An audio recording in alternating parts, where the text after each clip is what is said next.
अस्सलाम वालेकुम। प्रोग्राम सवाले के साथ मैं हूं मारिया मेमन। आज की टॉप स्टोरीज हैं। क्या काबीना में फिर तब्दीली आने वाली है? प्रोग्राम के पहले से हम इस पर बात करेंगे। साथ साथ के इलेक्ट्रिक के जो मामलात हैं वो भी जेर बहस आएंगे और उजैर बलोच की जीआईटी और उससे जो मुंसलिक सियासत है उसके ऊपर भी गुफ्तगू होगी। असद उमर साहब हमारे साथ प्रोग्राम के पहले हिस्से में मौजूद होंगे, उनसे उसके बाद बात होगी कि कोरोना की जो सूरत हाल है ये कहाँ जा रही है। बज़ाहिर ये लग रहा है एक हौसला अफजा ट्रेंड है कि जो केसेस हैं वो नीचे आ रहे हैं। आप भी अपने इर्द गिर्द देख रहे होंगे कि अब ये आपको कम नजर आता है उन लोगों की तादाद जो कोरोना से अस्पताल तक पहुंच रहे हैं। तो क्या पाकिस्तान में हम ये कह सकते हैं कि जो कर्व था वो करीब करीब हमने फ्लैट कर लिया है, अभी भी तशवीश की बात हो सकती है? आगे बात होगी। इसके बाद कंस्ट्रक्शन इंडस्ट्री के लिए जो अहम पैकेज दिया वज़ीर आज़म पाकिस्तान साहब ने आखिर में प्रोग्राम के, उस पर हम गुफ्तगू करेंगे। आगाज करते हैं। हमारे साथ असद उमर साहब, वफाकी प्लानिंग और तरक्की और स्पेशल इनिशिएटिव मौजूद है। बहुत शुक्रिया असद साहब हमें ज्वाइन करने के लिए, वक्त निकालने के लिए। आगाज में के इलेक्ट्रिक से इसलिए करूंगी क्योंकि अभी मेरी नजर से गुजरी है टेलीविजन स्क्रीन पर टिकर्स के, वहां पर अभी भी गैर एलानिया लोड शेडिंग हो रही है। हर चंद घंटे के बाद 2-3 घंटे की लोड शेडिंग हो रही है। वो इलाके भी बता रहे हैं, नाम भी उनके आप देख सकेंगे। तो ये आपके इल्म में है? बिकॉज कल आपकी मैं स्टेटमेंट पढ़ रही थी कि अब शायद गैर एलानिया लोड शेडिंग ना हो। जी, मेरे पास भी कोई न्यूज़ आ रही है, उसको ज़ाहिर है मैं तस्दीक अभी नहीं कर सकता क्योंकि एलानिया और गैर एलानिया का फ़र्क जो है वो एक आम आदमी को देखने से तो नहीं पता चलता कि ये शेड्यूल थी या नहीं थी। लेकिन बात बहुत वाज़ेह है, जो उनको फ्यूल चाहिए था वो फ्यूल उनको प्रोवाइड किया जा रहा है, जो गैस चाहिए थी गैस प्रोवाइड की जा रही है। और अगर अब वो गैर एलानिया लोड शेडिंग करेंगे तो वो क्लियरली वायलेशन में होंगे उस कमिटमेंट की जो उन्होंने की थी। और पहले भी नेपरा पब्लिक हियरिंग कर चुकी है, 3 से 4 दिन के अंदर उनका नेपरा का फैसला वैसे भी आने वाला है। और अगर अब कोई वायलेशन होती है तो जाहिर है उसको भी उसको मतलब अकाउंट में लिया जाएगा। कमिटमेंट उनकी बिल्कुल वाज़ेह थी, क्लियर मीटिंग हुई थी, 2-3 घंटे की मीटिंग के बाद ये फैसला हुआ था। तो करना उन्होंने यही था कि आज से गैर एलानिया लोड शेडिंग जो 77% फीडर्स हैं कराची के, जिस पे कोई लोड शेडिंग नहीं होनी चाहिए। अच्छा, जैसे आपने कहा कि आपने बैठकर बात की, आपने एक रास्ता निकाला, उसके बाद अगर वायलेशन होती तो इस सूरत हाल में क्या अंडरस्टैंडिंग थी? मतलब क्या आपने उन्हें कन्वे किया था कि अगर इन शराइत की वायलेशन हुई तो उसके ये नताइज हो सकते हैं? देखिए, अगर कंटिन्यूस वायलेशन होती रही ना तो ये नहीं हो सकता। जिस तरह मैंने कल भी कहा था कि इलेक्ट्रिक को प्राइवेटाइज किया गया, कराची को प्राइवेटाइज नहीं किया गया। वफाक की जिम्मेदारी है, वफाक अपनी जिम्मेदारी पूरी करेगी। जो भी कानून के अंदर ताकत है उसको इस्तेमाल किया जाएगा। लेकिन हमारी उम्मीद यही है कि जो इतनी वाज़ेह अंडरस्टैंडिंग के बाद और पूरी जो कोशिश कर रही है वफाक, गैस डाइवर्ट की गई है, बाकी जगह से फ्यूल सप्लाई खुद जिम्मेदारी ली हुई है, हालांकि वो जिम्मेदारी है नहीं वफाक की, लेकिन क्योंकि कराची के शहरियों का मामला है वो भी हमने कर दिया। अगर उसके बावजूद भी अपनी वो कमिटमेंट्स पूरी नहीं कर सकते तो फिर जो भी अल्टीमेट एक्शन लेने की जरूरत पड़ेगी वो भी लिया जाएगा। हाँ, क्योंकि ये एक लॉन्ग टर्म प्रॉब्लम है और इसका मेरा ख्याल है लॉन्ग टर्म सोल्यूशन ढूंढना होगा। आप लोगों की मैं स्टेटमेंट पढ़ी थी कि आप कह रहे थे कि आपकी गवर्नमेंट क्लेम कर रही थी कि जी 2022 में 800 मेगावाट और 2023 में 800 इजाफी मेगावाट आप सभी ऐड करेंगे पावर स्ट्रक्चर के अंदर। लेकिन बहरहाल नेपरा की आपने चूंकि बात की कि वो भी रिपोर्ट देगी भी, इससे पहले भी नेपरा की बहुत सारी रिपोर्ट्स आ चुकी हैं। पिछले साल की जब कराची में आप जानते हैं इलेक्ट्रिक करंट लगने से नौजवानों की जान गई, लोगों की जान गई, उसमें उन्होंने रिकमेंडेशंस दी थी कि जी ये तब्दीलियां करें, खंबे तब्दील करें, तारे तब्दील करें। उस पे इम्प्लीमेंटेशन हमने देखी नहीं। तो ये नेपरा कमजोर नहीं है? ये क्या रिपोर्ट होगी, क्या इम्प्लीमेंट होगा? कानून में मैं नहीं कमेंट करना चाहूंगा कि नेपरा की कमजोरी है कि नहीं, लेकिन कानून वाज़ेह है, इख्तियार नेपरा के पास मौजूद है। और मैंने कल भी ऑफर की थी कि अगर कोई भी मदद चाहिए नेपरा को अपनी रूलिंग्स जो है इन्फोर्स करने की ग्राउंड के अंदर, तो उसके लिए हम हाजिर हैं। कल की मीटिंग के अंदर भी हमने चेयरमैन नेपरा से भी उनकी राय ली थी और उनका नुक्ता नजर भी सुना था। तो उम्मीद यही है कि सबसे पहली तो के इलेक्ट्रिक अपनी जिम्मेदारी पूरी करेगी। अगर नहीं होता तो नेपरा जो कानून के अंदर मुकम्मल इख्तियार है वो इस्तेमाल करेगा। लेकिन मैं फिर इस बात को दोहरा रहा हूँ, किसी स्पेसिफिक तफसील के अंदर जाए बगैर ये नहीं हो सकता कि कराची के शहरियों की जो जायज जरूरत है वो पूरी ना हो और वफाक देखता रहे। अच्छा, पिछले साल जैसे आपके हमारे सामने बड़ी वाजे जो कोताहियां, ये प्रिवेंटेबल डेथ्स थी जो कोताही की वजह से हुई, जिसमें इलेक्ट्रिक शॉक्स लगना और दीगर जो बातें थी। इसके बाद नेपरा ने नहीं लिखा विफाक को कि हमें आपकी मदद दरकार है, या विफाक ने भी खुद नहीं पूछा भाई कि ये हमारा पीटीआई को वोट दिया है, ये क्या हो रहा है हमारे शहर में, हम क्या इसको फिक्स कैसे कर सकते हैं? पिछले साल से अभी तक सर हुआ क्या है, अगर मैं पूछ सकूं आपसे? मैं ये इसका बेहतर जवाब जो है वो नेपरा या पावर डिवीजन वाले लोग कर सकते हैं। आपको पता है कि मेरी इन्वॉल्वमेंट जो है वो as cabinet committee on energy का चेयरमैन की सूरत में है, जो पिछले 2-3 माह पहले शुरू हुई थी। तो पिछले साल जिस वक्त बारिशें होती उस वक्त मैं इन्वॉल्व नहीं था, तो इस वक्त मैं अगर कोई बात बोलूंगा तो वो शायद इतनी एक्यूरेट ना हो। पॉलिटिकली प्रोबेबली आप you're in good position, because जो सीट्स मिली हैं कराची से पीटीआई को, तो वो मेरा ख्याल है एक पॉलिटिकली लोग जरूर ये सुनना चाहेंगे कि क्या किया पीटीआई ने कराची शहर के लिए। ये इस पर्सपेक्टिव से पूछ रही हूँ।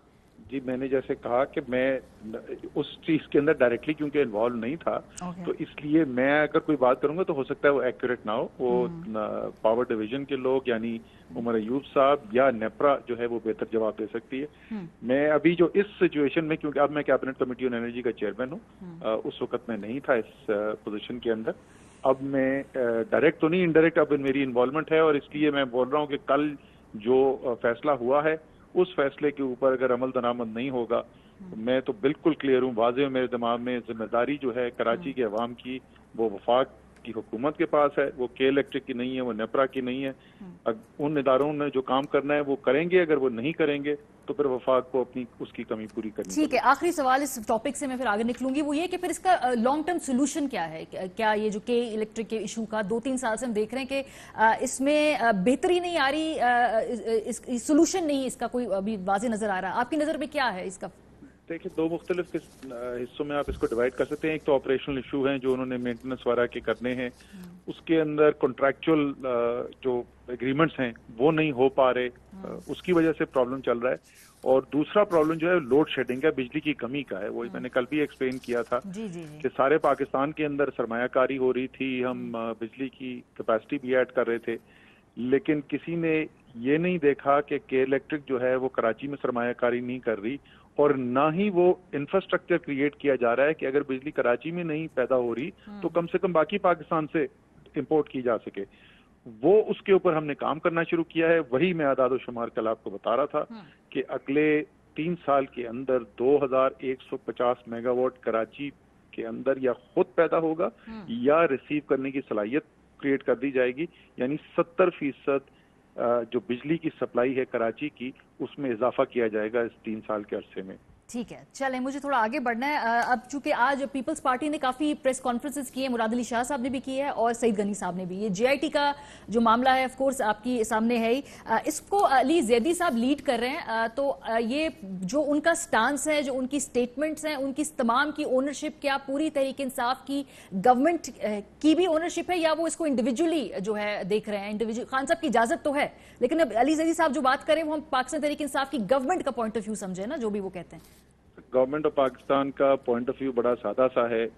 जेआईटी हुई, जेआईटी की इंक्वायरी मुकम्मल होने के बाद उसका कुछ बनना था, वो दराज के अंदर बंद करने के लिए इंक्वायरी नहीं की गई थी।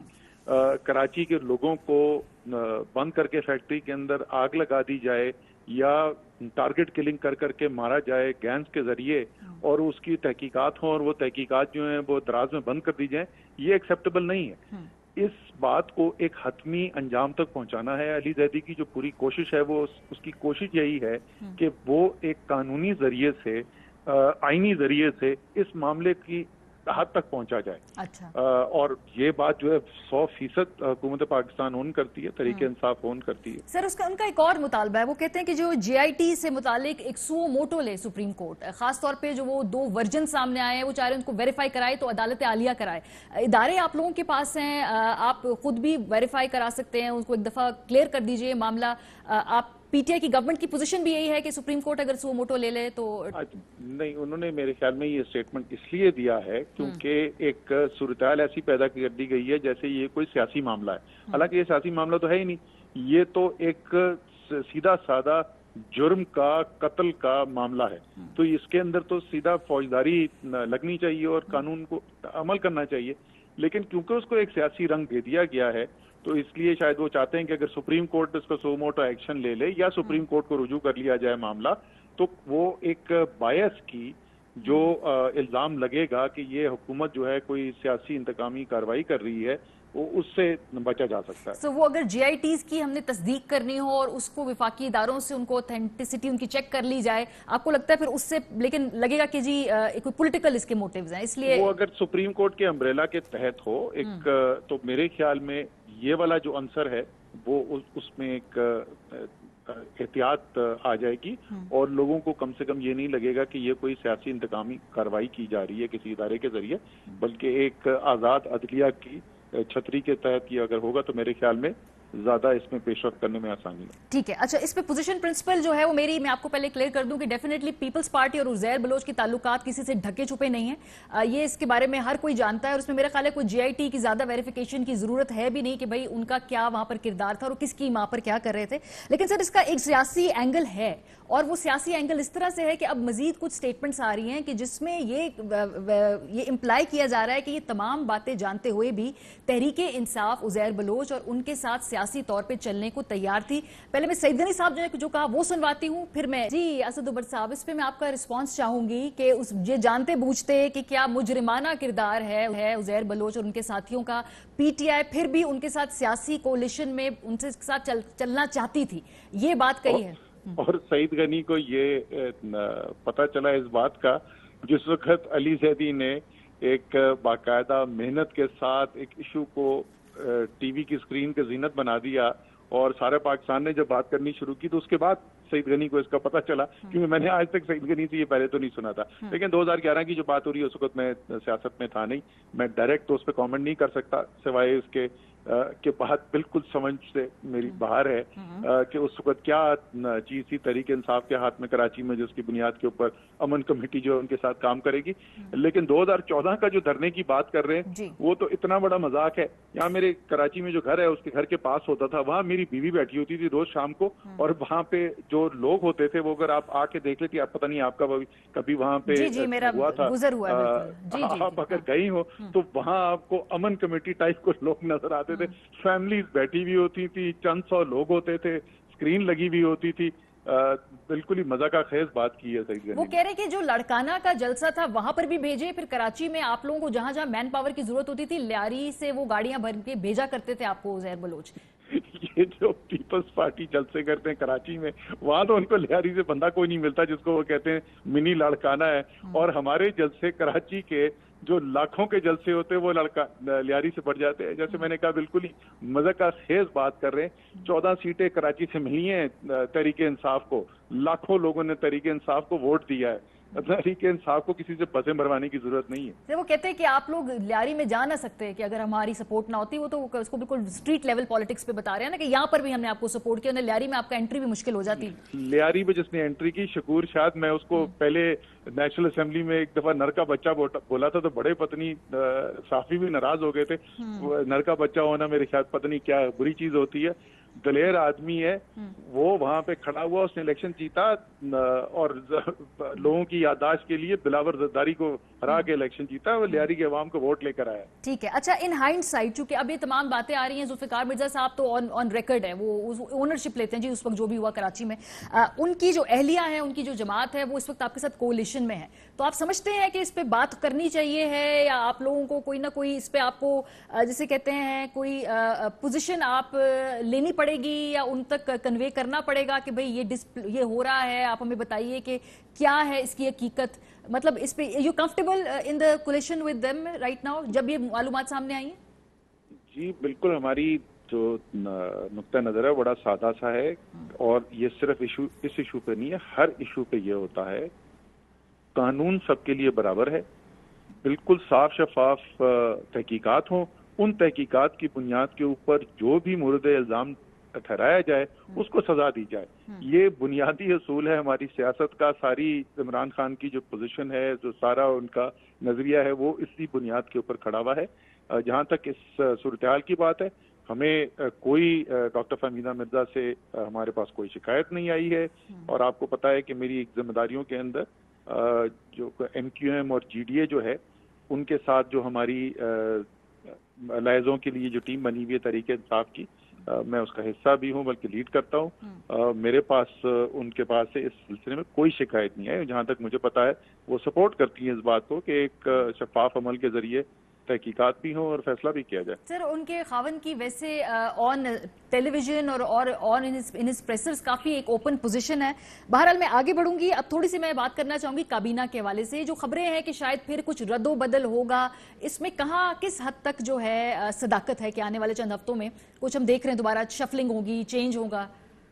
اس کا جواب تو صرف آپ کو وزیر اعظم ہی دے سکتے ہیں، کیونکہ وہ یہ فیصلہ کرتے ہیں. یہ کوئی اجتماعی فیصلہ نہیں ہوتا، یہ وہ انفرادی طور پہ فیصلہ کرتے ہیں. تو ویسے وزارتوں کا ریویو ہو رہا ہے کچھ، کیونکہ کچھ ریڈ لیٹرز بھی ایشو ہوئے تھے چند ماہ پہلے، پھر ایک دو دفعہ دوبارہ کہا ریویو کریں گے، تو کچھ سیریس ریویوز ہو رہے ہوں گے، وہ تو پتا ہوگا نا.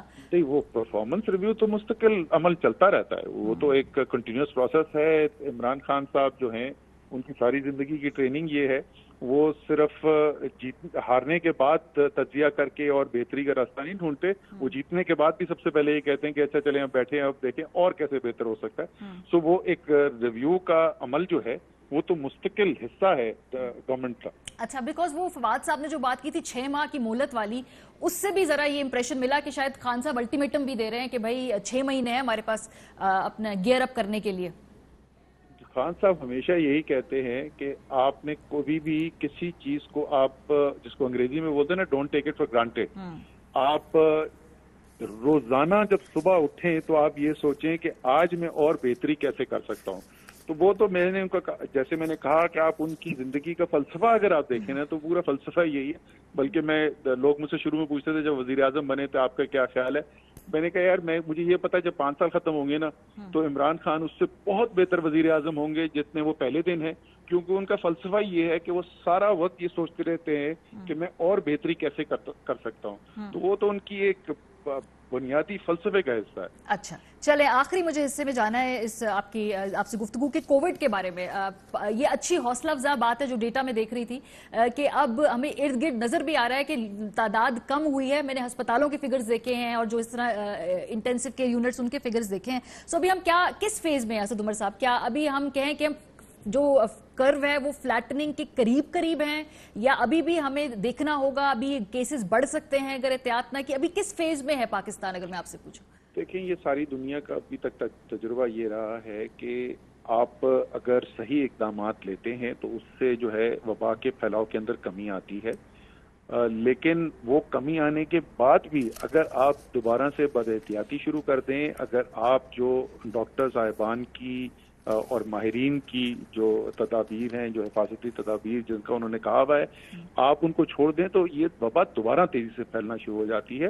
اور اس کی مثال کئی ممالک میں ہمیں نظر آتی ہے. امریکہ تو اس کی بدترین مثال ہے. اس وقت 68 ہزار کیس ایک دن میں ہونے شروع ہو گئے ہیں. ایران میں ابھی میں نمبر دیکھا تھا آپ کی کال آنے سے پہلے، ایران میں 150 سے زیادہ ڈیتھس ہو گئی ہیں کل، وہاں پہ بڑھنا شروع ہو گیا. اور کئی ممالک ہیں جہاں پہلے نیچے جانے کے بعد پھر بڑھ گیا ہے. تو ہمارے یہاں بھی ایسے ہی ہے. بالکل صحیح بات ہے کہ نسبتاً بہتری آئی ہے، اللہ تعالیٰ نے کرم کیا ہے، اور اس کی وجہ یہ ہے کہ لوگوں نے حفاظتی تدابیر پر عمل زیادہ کیا ہے.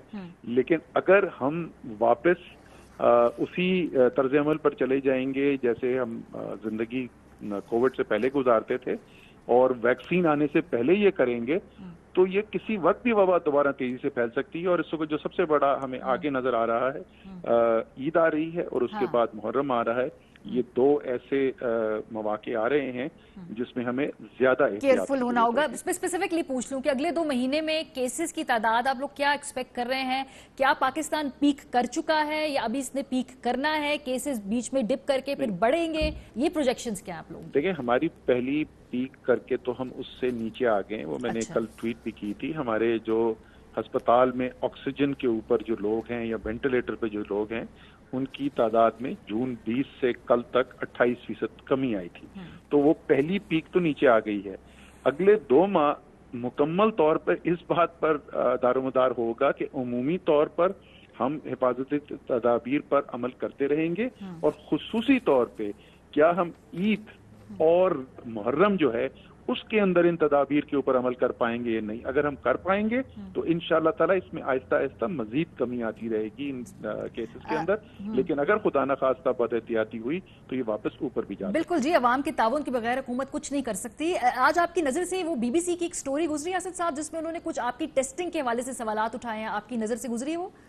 नहीं जी, मैंने अच्छा, नहीं। उसमें बहरहाल वो ये कह रहे हैं कि कुछ जगह आपके जो टेस्ट कलेक्शन है उसके डेटा में झोल है। उन्होंने ये डेट्स के साथ बताया है कि 24 जून को अमवात होती हैं 55 और 25 जून को एक भी मौत नहीं होती है। उसके बाद उन्होंने कहा मैंने अपने इंडिपेंडेंट उन्होंने सराय से चेक किया तो कुछ जगहों पे वो अमवात रिकॉर्ड नहीं हुई। तो वो कह रहे हैं कि कुछ रिकॉर्ड मेंटेनेंस में शायद मसला है और कई उन्होंने डेट्स कोट की हैं कि भाई 25 से 27 जून में एक भी नया केस सामने पिंडी में नहीं आता, जबकि पिंडी जो है वो बड़ा हॉटस्पॉट है। तो आपके डेटा की डिस्क्रिपेंसीज के बारे में वो सवाल उठा रहे हैं।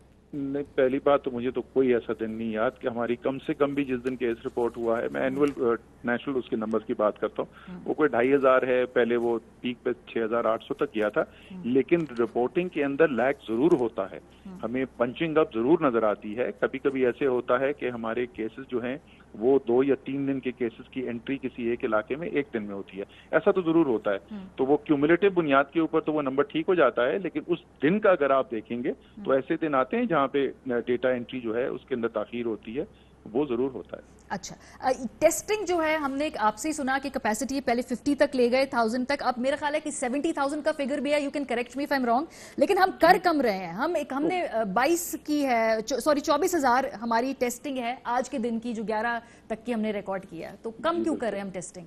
देखिए, टेस्ट जो है हमको उसके अंदर हदफ कोई ऐसा नंबर का नहीं रखते हैं कि इतने टेस्ट जरूरी करने हैं। डॉक्टर साहिबान ने कंडीशंस बताई हैं, गाइडलाइन इशू की हैं कि अगर इस नौयत की आपको बीमारी नजर आए या कोई शख्स में अलामात नजर आए तो उसको टेस्ट करना चाहिए। क्योंकि वो अलामात जो हैं वो कम लोगों में नजर आ रही हैं, इसलिए टेस्ट जो कि पीक कर गए थे वो 31,000 से ऊपर तक गए थे, वो वापस अब 22, 23, 24, 25,000 अब रोजाना के दरमियान होते हैं।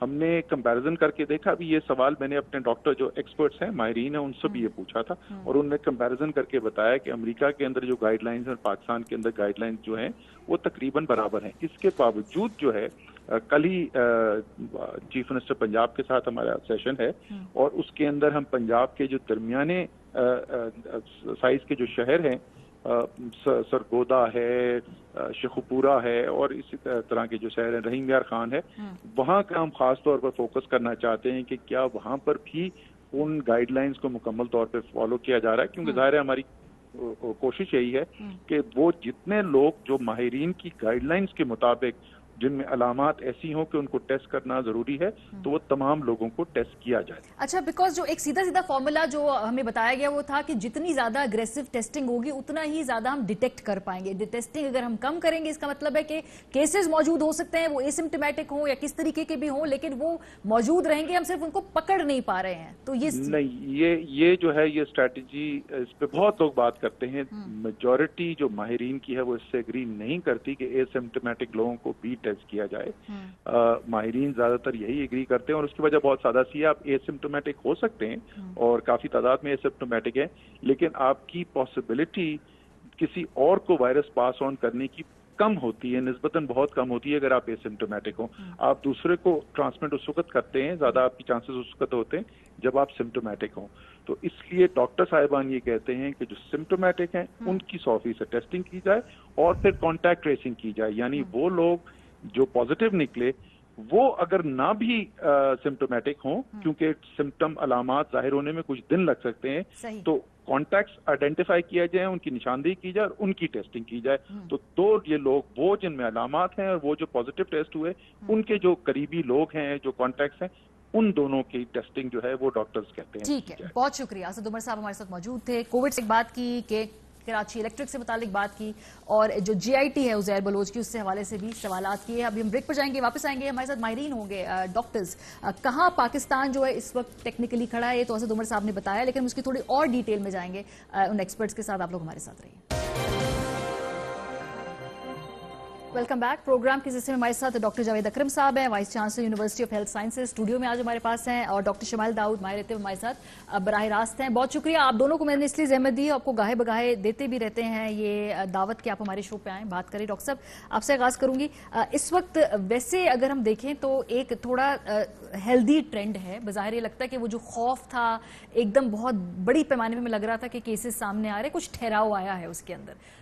इसमें एहतियात वही जो हमने लॉकडाउन किया उससे गालिबन आई है, लेकिन अभी भी मेरा ख्याल है खतरा टला नहीं है। अब आप लोगों को हम इस वक्त यहाँ क्या बताएंगे, क्या गाइड करेंगे कि जी इस मुकाम पे अब वो اس کو کیسے مینیج کریں؟ ہماری تھوڑی سی سچویشن تو ایز آؤٹ ہوئی ہے ڈیفینیٹلی. نمبر آف کیسز کے اتنی تیزی سے نہیں بڑھ رہے لیکن ہو تو رہے ہیں ابھی بھی, اور نمبر آف ڈیتھس بھی کہیں 150 کے قریب ہم ٹچ کر رہے تھے, ابھی 80, پھر بھی 80 بھی بہت زیادہ ہے. آئی تھنک کہ ایوری آر اباؤٹ 3 سے 4 جانوں کا جانا بھی بہت بڑی بات ہے. تو میرا خیال ہے کہ ابھی جو اپرچونٹی وہ یہی ہے کہ ہمیں کچھ ٹائم مل گیا, ہمارے ہاسپٹلز میں کیپیسٹی ابھی کریٹ ہو گئی ہے, ایٹ لیسٹ 40% کیپیسٹی اس وقت ہے ہمارے آئی سی یوز میں بھی. لیکن جو ہیں جو اس وقت ہاسپٹل میں وہ کافی کریٹیکلی ایل ہیں. اس وقت کوئی 80 کے قریب لوگ ہیں جو وینٹیلیٹرز پہ ہیں پنجاب میں مختلف ہاسپٹلز میں, اور اس میں بہت سارے ینگ لوگ بھی ہیں, بچے بھی ہیں. پہلے ہمارا خیال تھا کہ بچوں کو یہ اسپیئر کر رہی ہے, لیکن 1-2 تو کم از کم بچوں کی ڈیتھ بھی ہوئی ہے چلڈرن ہاسپٹل میں موٹیلٹی کاواساکی ڈیزیز سے, جو کہ ایک ڈفرینٹ اسی یہی وائرس کرتی ہے, لیکن وہ اکثر 3 to 4 weeks آفٹر وائرس ختم ہو جاتی ہے تو تب کرتی ہے. میں سمجھتا ہوں کہ جو ابھی ہمیں جو as a Pakistani as a citizen ہمیں بہت زیادہ کیئر کی ضرورت ہے اس وقت ڈیفائننگ جس کو کہتے ہیں ڈیفائننگ مومنٹس ہیں, because this is going to define کہ ہماری ڈیزیز کا پیٹرن آگے کیا ہوگا, ہماری موٹیلٹی کہاں ہوگی, موربیڈیٹی کہاں ہوگی, اور اکانومی کہاں ہوگی.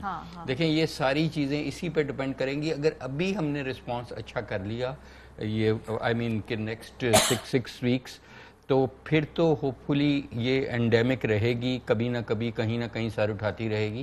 لیکن ایٹ لیسٹ اس جو ایک کرنٹ کرائسس ہے اس میں سے ہم نکل آئیں گے, جس کے نتائج یہ ہوں گے کہ آپ جو کھولنا چاہتے ہیں کاروبار وہ بھی آرام سے کھل جائیں, سکولز بھی کھل جائیں. تو ہی صحت مند تعلیمی اداروں میں جائیں گے بچے, تبھی اکانومی ہوگی, تبھی کاروبار ہوگا, تبھی خریدار ہوں گے, تبھی جو ہیں تاجر ہوں گے. ڈاکٹر شمائل صاحب میں آپ کی طرف آؤں گی. یہ جو ابھی ہم حوصلہ افزا ٹرینڈ دیکھ رہے ہیں اس میں ایک بڑا جو جس میں کہتے ہیں نا جس نے بازی پلٹی ہے وہ ہے وہ جو بالکل ٹارگیٹڈ لاک ڈاؤن کیے ہیں حکومت نے. پہلے جیسے لگ رہا تھا کہ جی سب کچھ کھلنے والا ہے, لیکن وہ کیسز بڑھے اور پھر انہوں نے آئیڈینٹیفائی کر کے علاقوں کو لاک ڈاؤن کیا ہے. سو اپیرنٹلی خیر یہاں سے اب چونکہ عید آنے والی ہے, عید میں بہت زیادہ ٹریفک ہم دیکھ سکتے ہیں, رورل ایریاز سے شہروں میں آئے, شہروں سے لوگ رورل ایریاز میں جا سکتے ہیں. ادھر آپ کیا لوگوں کو سجیسٹ کریں گے, کیا کہیں گے ان کو کہ اگلے 2-3 ہفتے امپورٹنٹ تو ہیں لیکن کیوں ہیں, اگر آپ سمجھا سکیں انہیں؟ جی بہت شکریہ ماریا. جس طرح پروفیسر صاحب کہہ رہے تھے میں ایگری کرتا ہوں کہ جہاں پر ایز ہوا ہے ہمیں بریدر تو ملا ہے پورے سسٹم میں, لیکن خطرہ یہی ہے کہ ابھی اگر ہم دیکھیں زیادہ کیسز شہروں میں زیادہ تھے. اگر ہم پچھلا والا ٹریک ریکارڈ دیکھیں, چونکہ ظاہری بات ہے جو یہ باہر سے بھی آیا اور پھیلا یہ زیادہ شہروں میں تھا. اب خطرہ یہ ہے کہ عید کے اوپر جب جانوروں کا آبویسلی لوگ خریداری بھی کریں گے, بہت سے لوگ جو ہیں گاؤں سے آئیں گے بیچنے کے لیے منڈی کے اندر, تو یہ ایک ڈیفینیٹلی ایک کہہ لیں کہ سپر اسپریڈر ایونٹ ٹائپ چیز بن سکتی ہے جہاں کانگریگیشن ہے. اب وہاں پر حتی الامکان کوشش کرنی ہے کہ وہ پروٹوکالز کو فالو کرتے ہوئے لوگ ماسک تو ضرور پہنیں, کیونکہ یہ ایک سب سے اہم چیز ہوگی. ڈیفینیٹلی کھلی جگہ پہ ہوگا, لیکن لوگ جو ہیں وہ اپنی ڈسٹنس سوشل ڈسٹنسنگ کو مد نظر رکھتے ہوئے اور اس کو یعنی کہ ایک اسٹریٹجک طریقے سے اس کو کریں, تبھی وہ ممکن ہے. تو لوگوں کو بہت بڑا خیال کرنا پڑے گا, اور ہم ابھی بالکل اپنا گارڈ ڈاؤن نہیں کر سکتے, کیونکہ یہ بیماری جس طرح ابھی بریدنگ سپیس دی ہے اس کے بعد دوبارہ سے کہیں ڈسٹرکٹس میں نہ داخل ہو جائے. اور اس کی مثال ہمارے سامنے انڈیا کی ہے. ہاں جی کنٹینیو کریں, بات مکمل کریں. ہاں بھارت کی مثال دے رہے تھے آپ. میں یہ کہنے لگا تھا کہ انڈیا میں بھی اسی طرح تھا کہ شہروں میں زیادہ تھا اور پھر بتدریج ڈسٹرکٹس میں چلا گیا, اور اب ان کی تعداد جو ہے وہ بہت تیزی سے بڑھ رہی ہے. اور اگر ہم دیکھیں مجموعی طور پہ ایشیا کے اندر 3 ملک ہیں جو سب سے سر فہرست ہیں, اس میں انڈیا ہے, پاکستان, ایران, یہ 3 ملک سر فہرست ہیں. اور اگر دیکھیں امریکہ کے بعد اور ساؤتھ امریکہ کے بعد جو ہے یا بلکہ امریکہ کے بعد اگر ہم دیکھیں تو شاید ہمارے نمبر تعداد زیادہ ہے. یہ خطہ بڑے خطرے ہیں. لیکن ایک اور بات مجھے بتائیے کہ ویسے لوگ اب گھبرا کے حفاظتی تدابیر اختیار کر رہے ہیں, کیونکہ پہلے ہمیں کہا جاتا تھا جی ہمارے ارد گرد تو کوئی ہمیں نظر نہیں آتا جس کو کووڈ ہوا ہو, پتہ نہیں کوئی ہوتے ہوں گے جنہیں ہوتا ہوگا کرونا. اب شاید لوگوں نے اپنے ارد گرد کیسز بھی دیکھ لیے ہیں اور اموات بھی دیکھ لی ہیں, تو آپ کو لگتا ہے اس سے فرق پڑا ہے کہ وہ لوگ گھبرائے ہیں؟ بالکل پڑا ہے. بالکل پڑا ہے، اس حد تک پڑا ہے کہ میرے خیال سے 80%، 70-80% لوگ ہمیں ارد گرد، جب ہم کم از کم شہری حد تک دیکھتے ہیں، ابھی زیادہ جو مجھے لگ رہا ہے جو خلا ہے یا جس ویکیوم ہے وہ ہمیں لگتا ہے رورل سیکٹر میں ہی زیادہ ہے. اب امید یہی ہے کہ ہم کچھ نہ کچھ اویئرنیس وہاں بھی پھیلانے میں کامیاب ہوں آپ لوگوں کے ذریعے، مختلف پروگرامز کے ذریعے. وہ بڑا ضروری ہوگا تاکہ وہ لوگ بھی اس کو پہلے ہی محتاط ہو جائیں، بجائے اس کے کہ خدا نخواستہ وہاں پہ بھی یہ کیسز بڑھ جائیں. بالکل. اچھا ڈاکٹر جاوید صاحب، میں آپ سے پوچھوں گی بیکاز دنیا بھر میں کہا جاتا ہے کہ جو پالیسی ہے اس میں ہیلتھ جو ایکسپرٹس ہیں ان کی رائے لینی چاہیے، اور لے بھی رہی ہے موجودہ گورنمنٹ، ان کے پاس ہیں لوگ ایسے. لاک ڈاؤن ایک بڑا آپ لوگوں کو خیال تھا کہ لاک ڈاؤن سے فرق پڑتا ہے، پڑا بھی ہے، لیکن ہم دیکھ رہے ہیں ہم لاک ڈاؤن کرتے ہیں، کیسز نیچے آتے ہیں، کھولتے ہیں، کیسز بڑھ جاتے ہیں. چین میں ہو رہا ہے، آسٹریلیا میں ہو رہا ہے، تو یہ تو پھر اب دوبارہ کھولنا پڑے گا، پھر کیسز اوپر جائیں گے، پھر بند کریں گے، یہ کیا ہوگا؟ دیکھیں ماریہ، ایک تو اس وقت آپ کو پتہ ہی ہے کہ ٹیسٹنگ ہی بہت کم ہو رہی ہے. وہ آج کہہ گئے اسد عمر صاحب ہم نہیں کریں گے کیونکہ ہم خالی سمٹمز والوں کو نہیں، وہ ضرور کریں، وہ تو بیماری کی ہے، لیکن دیکھیں گورنمنٹ پلاننگ کیسے کرے گی اگر ٹیسٹنگ نہیں کرے گی؟ آپ کو کیسے پتہ لگے گا؟ آپ کیسے آئیڈینٹیفائی کریں گے کہ آپ نے F7 میں کرنا اور F6 میں نہیں کرنا یا I11 میں نہیں کرنا؟ کیسز سامنے آئیں گے، سمٹمز آئیں گے تو ہم کریں گے ٹیسٹ. یہ وہ کہہ کے گئے اس کو سیمپل سائز کے دیکھیں، کیسز کون سے آئیں گے؟ کیسز وہ آئیں گے جو سمپٹومیٹک ہوں گے. یہ رینڈمائزڈ سیمپلنگ نہیں ہے. دیکھیں دنیا نے 2-3 چیزوں پہ چلی گئی ہے جو سلیکٹ کرتے ہیں، جو سمارٹ لاک ڈاؤن کہتے ہیں، کہ وہ اکثر اب سیوریج کی سیمپلنگ کرتے ہیں، اور ہماری یونیورسٹی نے شروع کی ہوئی ہے لاہور میں. کہ آپ کو پتہ ہے کہ یہ وائرس کافی ہفتوں تک بلکہ مہینوں تک سٹولز میں جاتی رہتی ہے، اور یورین میں بھی جاتی ہے، اور سیوریج میں بھی جاتی ہے. تو اب اس وقت دیکھیں کوئی بھی وٹ ایور پلاننگ ہونی چاہیے کہ کس طرح، اگر آپ اس چیز پہ سلیکشن کریں گے کہ اس محلے سے یا اس سیکٹر سے کتنے کیسز ہوئے ہیں، تو کیسز تو ہم سیمپلنگ ہی کم کر رہے ہیں. دیکھیں ہم رینڈمائز تو کر ہی نہیں رہے. یہ جہاں تک صرف آپ ان کا کریں گے کہ جن میں علامات ہیں، تو وہ بہت ٹو لٹل ہوگا. تو ابھی کیا پالیسی کیا سمجھ میں آ رہی ہے آپ کو؟ ہے کوئی پالیسی کلیئر ہونی چاہیے کہ کیسے کرنا ہے، چاہے وہ سیوریج سیمپلنگ ہونی ہے. اور بہت سارے ملکوں نے اب یہ اپنا لیا ہے کہ ٹو سلیکٹ دی ایریاز، اور یہ آپ شہر کی بیس پہ بھی کر سکتے ہیں، محلے کی بیس پہ بھی، گلی کی بیس پہ بھی، گھر کی بیس پہ بھی، ایک فیکٹری سے بھی کر سکتے ہیں.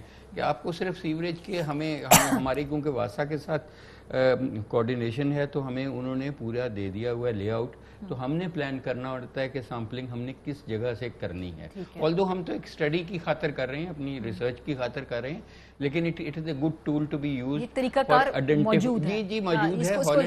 ہالینڈ والے میں 1-2 ریسرچ پیپر بھی وہ پبلش کر چکے ہیں اس چیز پہ. چائنا میں انہوں نے اب شروع کر دیا. یہ میں صرف یہ کہہ رہا ہوں کہ پلاننگ میں to select that area is very important. Smart techniques لے کر جی اسمارٹ ٹیکنیکس. اچھا دوسرا یہ ہے کہ جو آپ نے کہا کہ وہ ڈیفینیٹلی دیکھیں ایک سائنسی بنیادوں پہ ہونا چاہیے لاک ڈاؤن جو بھی ہونا ہے. it should not be a political decision or it should be purely a scientific decision. جس بھی ٹریجیکٹری پہ انہوں نے کرنا ہے واٹ ایور دی، یا 2 طریقے ہیں نا، یا تو رینڈمائز سیمپلنگ کریں، مسجد کو لیں سینٹر پوائنٹ، ہر 5ویں گھر میں سینٹریفیوگلی جائیں اور ادھر سیمپلنگ کریں، دیٹ ول بی رینڈمائز. یا کمپیوٹر جنریٹڈ رینڈمائزیشن ہے کہ اسپرنکل کر لیں، جن گھر پہ اسپرنکل پڑتی ہے کمپیوٹر سے ان گھروں کی جا کے سیمپلنگ کر لیں. پھر ہمیں پتہ ہوگا وہ رینڈمائزڈ سیمپلنگ ہے، true randomization of that area. ٹھیک ہے. یا پھر آپ سیوریج بیسڈ کر لیں. یہ اچھا ہے. 2-3 آپ نے ٹیکنیکس انٹرسٹنگ بتائی ہیں. بہرحال اس کو کیونکہ ابھی where in it for a long hall, ابھی لگتا نہیں ہے کہ اگلے 3 مہینے 4 مہینے 6 مہینے یہ کہیں جانے والا ہے. تو شاید ہمیں بھی ریئیکٹیولی کچھ اپنی ٹیکنیکس کو دیکھنا ہوگا، ریویو کرنا ہوگا. ڈاکٹر اسماعیل صاحب آپ کے پاس ہوں گے، بیکاز یہ سوال بار بار مجھ سے پوچھا جا رہا ہے، میں اس لیے بار بار آپ لوگوں سے پوچھ رہی ہوں. ایک مرتبہ کووڈ کسی کو ہو جائے، کیا اس کو دوبارہ ہو سکتا ہے؟ کچھ کیسز میں وہ کہتے ہیں کہ بہت کم لائکلی ہوڈ ہے لیکن ہو بھی سکتا ہے. تو اس کو ذرا کلیئر کر دیجئے، کیونکہ یہ بہت زیادہ سوال آتا ہے. میں ہر دفعہ پوچھتی ہوں اور پھر مجھے بار بار کہا جاتا ہے کہ آپ دوبارہ پوچھیں. دیکھیں ابھی تک تو جتنے بھی سائنسدان دنیا میں ہیں، جتنی بھی تحقیق ہے، اس کے مطابق ہمارا یہی یقین ہے کہ اس میں جو آپ کے اندر قوت مدافعت پیدا ہوتی ہے اس کے بعد آپ کو پروٹیکشن حاصل ہو جاتی ہے. اور آپ یہ بھی ذہن میں رکھیں کہ اسی کی بنیاد پہ تو ویکسینز بھی بن رہی ہیں. تو یہ ابھی تک کوئی ایسی بات نہیں ہے جو اس قسم کی کچھ आपने देखा कि कुछ जर्नलिस्ट ने और कुछ न्यूज़ ने कवर किया, उसमें कुछ उसकी जो कैरेक्टराइजेशन है वो थोड़ी सी डिफरेंट है, क्योंकि बाज़ औक़ात वो टेस्ट जो होते हैं वो फॉल्स नेगेटिव्स भी आ जाते हैं और बाज़ औक़ात कुछ अरसे तक शेड करता रहता है वायरस इंसान, तो वो बाद औक़ात पिकअप होता है और वो कन्फ्यूजन क्रिएट कर देता है। लेकिन अभी तक यही माना जा रहा है कि इसके बाद नहीं होता। जो चीज़ बड़ी ज़रूरी है, जो सवाल, जो ओवर आर्चिंग सवाल है, वो ये कि आगे क्या करना है। पहली बात तो ये समझने की है कि ये बीमारी जो है लॉन्ग हॉल में है, बिल्कुल एग्रीड। अब करना क्या है? हुकूमत इस वक्त फायर फाइटिंग तो कर रही थी और वो बड़ी अच्छी तरीके से कोशिश भी की उन्होंने, लेकिन अब असल चीज़ है प्रोएक्टिवनेस की। जो अभी प्रोफेसर साहब भी बात कर रहे थे, वो प्रोएक्टिवनेस का मतलब ये है कि हम क्लिनिकल डेटा रिसर्च करके ये देखें कि यहाँ पर जो बीमारी है वो किस तरीके से फैल रही है और उसको हमने कैसे कंट्रोल करना है। दवाइयों के अलावा हम क्लिनिकल रिसर्च को भी साथ साथ लेके चलें और उनसे सीखें, और उसके साथ साथ जो सर्वेलेंस का जो पूरा निज़ाम है, जिस तरह ये कर रहे हैं यूनिवर्सिटी हेल्थ साइंस, इसी तरीके से पूरे मुल्क के अंदर वो निज़ाम इतना ज़बरदस्त हो कि हमें बाद में जब ये इसको हम थोड़ा सा कम करने में कामयाब हो तो हम आने वाली ज़रा से भी कहीं स्पाइक हो तो उसको जल्दी आइडेंटिफाई कर सकें। उसके अंदर एक चीज़ और मैं ऐड करूंगा, जिस तरह सर कह रहे थे, इसके साथ साथ सर्वेलेंस के अंदर जो अचानक डेथ्स हो रही हैं, जिनकी यानी कि किसी भी वजह से डेथ हो रही है जो कि अननोन है, उसके अंदर भी किया जाए, क्योंकि वहां से भी पता चल सकता है कि वो मिस हो सकते हैं। ठीक है। और रैंडमाइज्ड के अलावा तो ये 2-3 जो हरबे हैं इनको करना जरूरी है, और फिर टेक्नोलॉजी की मदद से सर्वेलेंस अच्छी तजावीज है, अच्छा तजावीज है। आई होप पॉलिसी मेकर्स हमारी बात सुन रहे होंगे। जाते जाते डॉक्टर साहब आपसे मैं इसलिए बात कहूंगी क्योंकि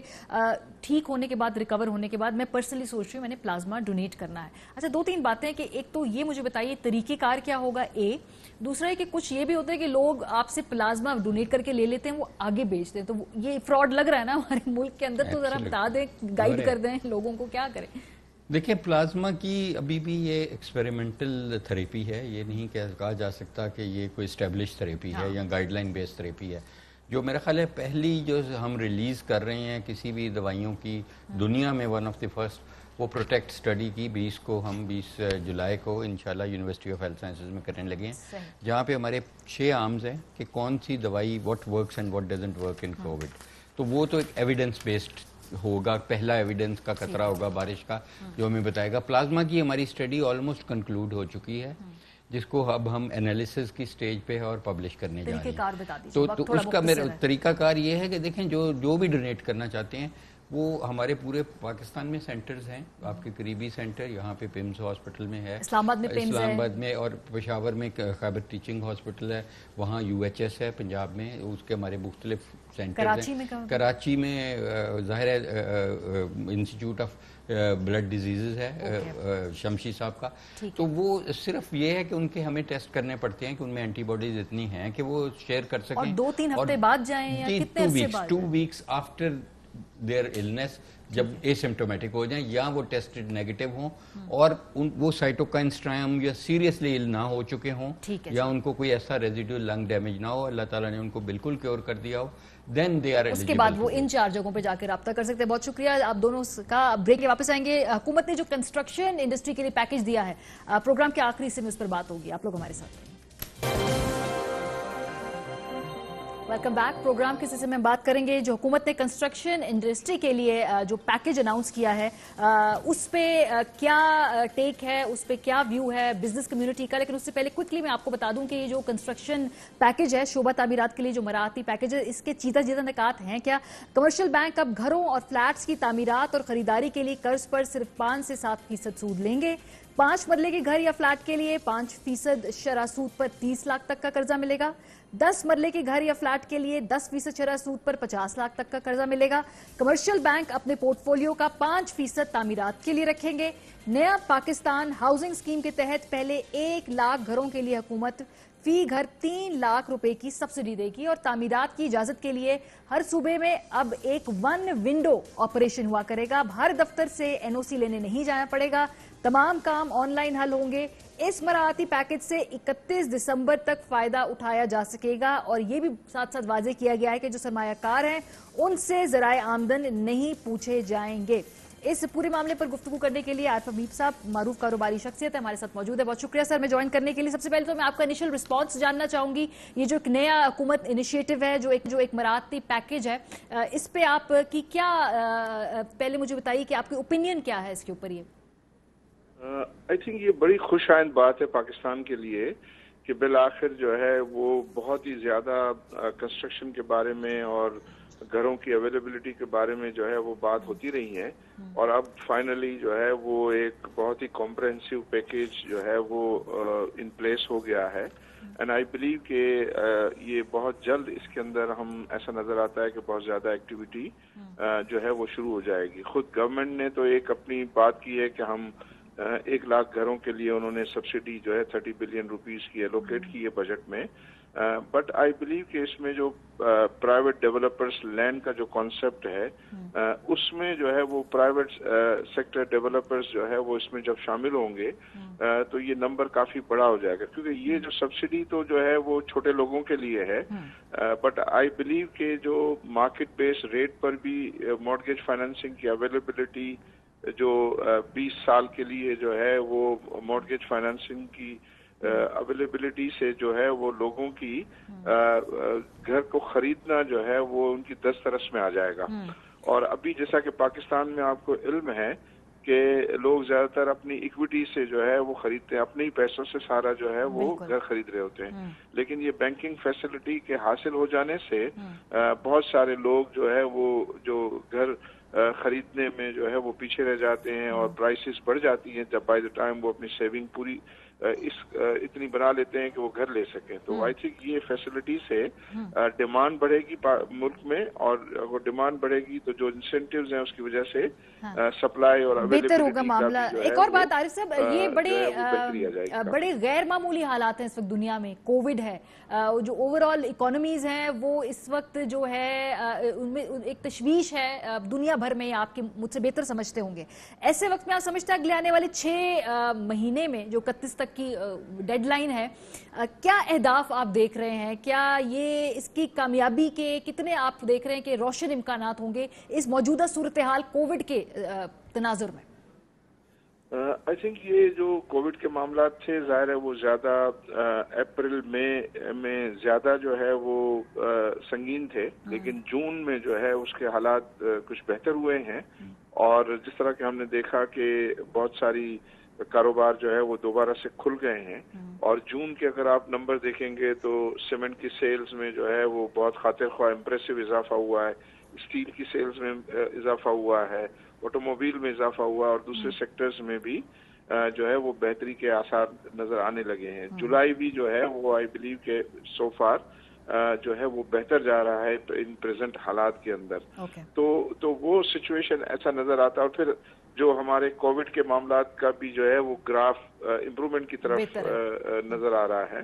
तो उस चीजों को देखते हुए हमें ये उम्मीद करनी चाहिए कि ये जो कंस्ट्रक्शन के पैकेज को जो है वो लोग रिस्पॉन्ड करना जो है वो शुरू कर देंगे। और लोग जिस तरीके से लोग अभी अपने ड्राइंग बोर्ड में काम कर रहे हैं और ये अपना जो रोल आउट करेंगे अपने प्रोजेक्ट्स जो हैं, तो उससे जो है वो एक्टिविटी जो है वो बेहतर होती हुई नजर आती है। ठीक है, बहुत शुक्रिया। आरिफ हबीब साहब मौजूद थे, वो कह रहे थे कि इस वक्त कोविड का भी हालात बेहतरी है और उसके तनासुब से इस वक्त अगर हम मौशी अशारिये देखें तो वो इत्मीनान बख्श बज़ाहिर दिखाई देते हैं। ये जो प्रोजेक्ट है, जो कंस्ट्रक्शन इंडस्ट्री के लिए पैकेज है, एक हौसला अफजा चीज़ है, मुलाजमतें जनरेट होंगी, और खास तौर पर वो लोग जो घर लेने की ख्वाहिश रखते हैं, सकत नहीं रखते, उनको एक तरीके से यहाँ पर इंसेंटिव है, और पाकिस्तान में पैसा वापस लाने की भी के लिए बहुत बड़ा एक इनिशिएटिव है। प्रोग्राम का वक्त खत्म हो गया। अपना फीडबैक हमें देना मत भूलिएगा। अपना ख्याल रखिए। खुदा हाफिज़।